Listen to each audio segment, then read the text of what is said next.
Iran langsung melancarkan serangan balasan ke Israel menggunakan 100 pesawat tak berawak pada Jumat 13 Juni. Menanggapi serangan tersebut, Perdana Menteri Israel Benjamin Netanyahu melarikan diri. Tak hanya itu, warga Israel pun mulai mencari tempat aman dari serangan balasan Iran. Dikutip dari Al-Mayadinat, pesawat Perdana Menteri Israel dilaporkan mengevakuasi Netanyahu dari wilayah pendudukan. Namun tak diberitahu secara rinci kemana Netanyahu dievakuasi. Hanya saja media Israel melaporkan bahwa Netanyahu tetap berada di negara tersebut. Perdana Menteri Israel itu dipastikan berada di lokasi yang aman. Di satu sisi, peringatan dikeluarkan oleh pemerintah setempat kepada para pemukim. Pasalnya mereka harus mencari tempat aman dari serangan Iran. Warga Israel pun mulai ketakutan lantaran pemerintah memperingatkan adanya potensi pembalasan parah Teheran, mengingat serangan Iran sebelumnya hanya menargetkan situs militer namun mengakibatkan korban jiwa. Diketahui juru bicara militer Israel mengonfirmasi Iran melancarkan serangan balasan selesai pemimpin tertinggi Teheran tewas dibunuh. Setidaknya 100 drone Iran menggempur Israel.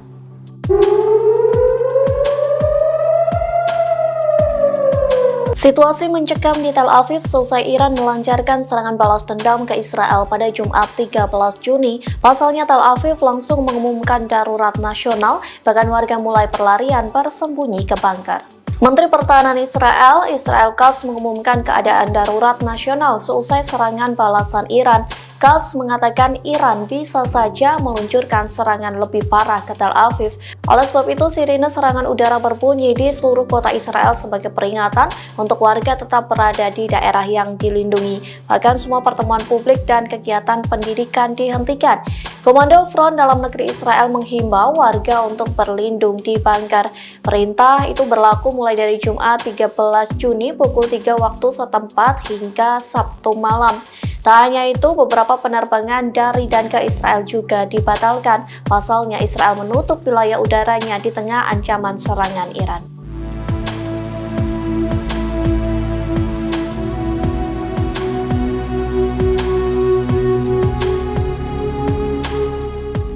Presiden Donald Trump menarik pasukan Amerika Serikat keluar dari Timur Tengah pada Rabu 11 Juni.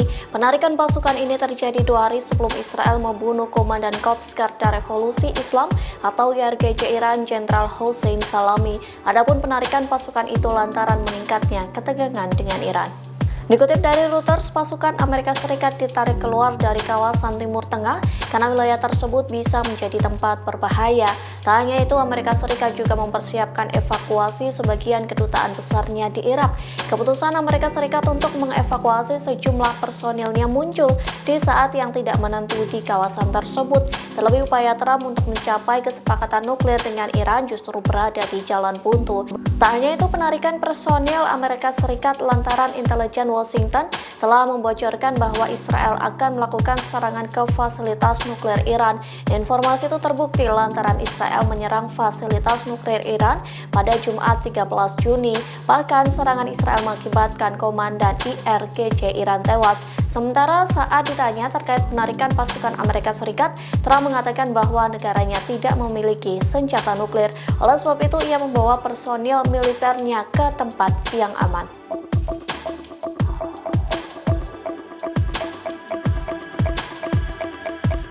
Arab Saudi memberikan respons selesai Israel menyerang Iran pada Jumat 13 Juni. Terlebih serangan Israel ke fasilitas nuklir Iran mengakibatkan Komandan Korps Garda Revolusi Islam atau IRGC Iran, Jenderal Hossein Salami tewas. Arab Saudi marah dan mengutuk Israel atas serangan tersebut.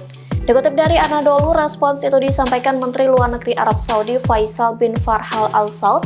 Pihaknya langsung menelepon mitranya dari Iran selesai fasilitas nuklir Teheran diserang Israel. Faisal menelepon Menteri Luar Negeri Iran Abbas Araghchi dengan membahas beberapa poin, di antaranya sikap Arab Saudi yang mengutuk dan mengecam Israel atas agresi ke tanah Teheran. Israel dinilai melakukan serangan brutal ke Iran yang melanggar kedaulatan. Serangan itu juga sebagai pelanggaran terang-terangan terhadap hukum dan norma internasional. Namun Arab Saudi menegaskan kembali penolakannya untuk menggunakan kekerasan. Oleh sebab itu, ia menekankan pentingnya dialog untuk menyelesaikan perselisihan. Arab Saudi pun meminta Dewan Keamanan PBB untuk segera menghadapi dan menghentikan agresi Israel yang berulang.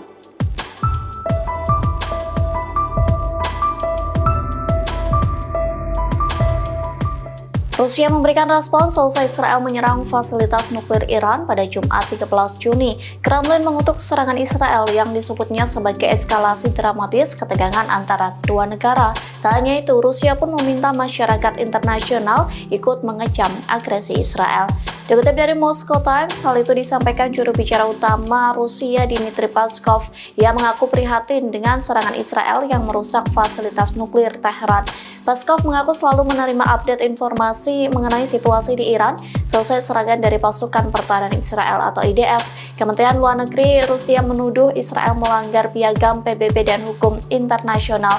Rusia menyebut agresi Israel ke Iran sebagai serangan militer tak beralasan terhadap negara anggota PBB yang berdaulat. Bahkan Rusia akan memperkarakan serangan tersebut ke PBB. Tak hanya itu, Rusia meminta masyarakat internasional tidak menutup mata terhadap agresi tersebut. Pasalnya, konflik kedua negara dapat mengancam perdamaian hingga merusak keamanan regional dan global. Kedutaan Besar Rusia di Tel Aviv juga mendesak warga negaranya yang berada di Israel untuk segera meninggalkan negara tersebut.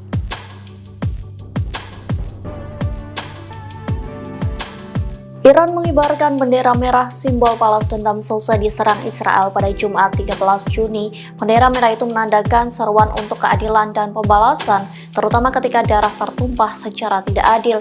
Adapun bendera itu dikibarkan di Masjid Jamkaran di kota Qom.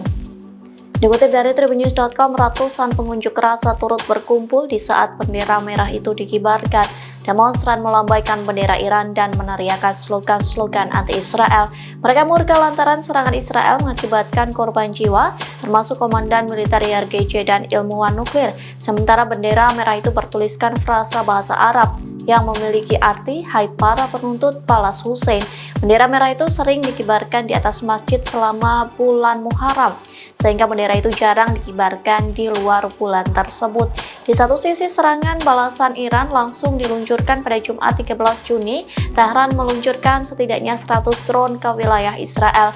Negara tersebut pun berjanji akan melancarkan serangan lebih lagi dan membinasakan Tel Aviv.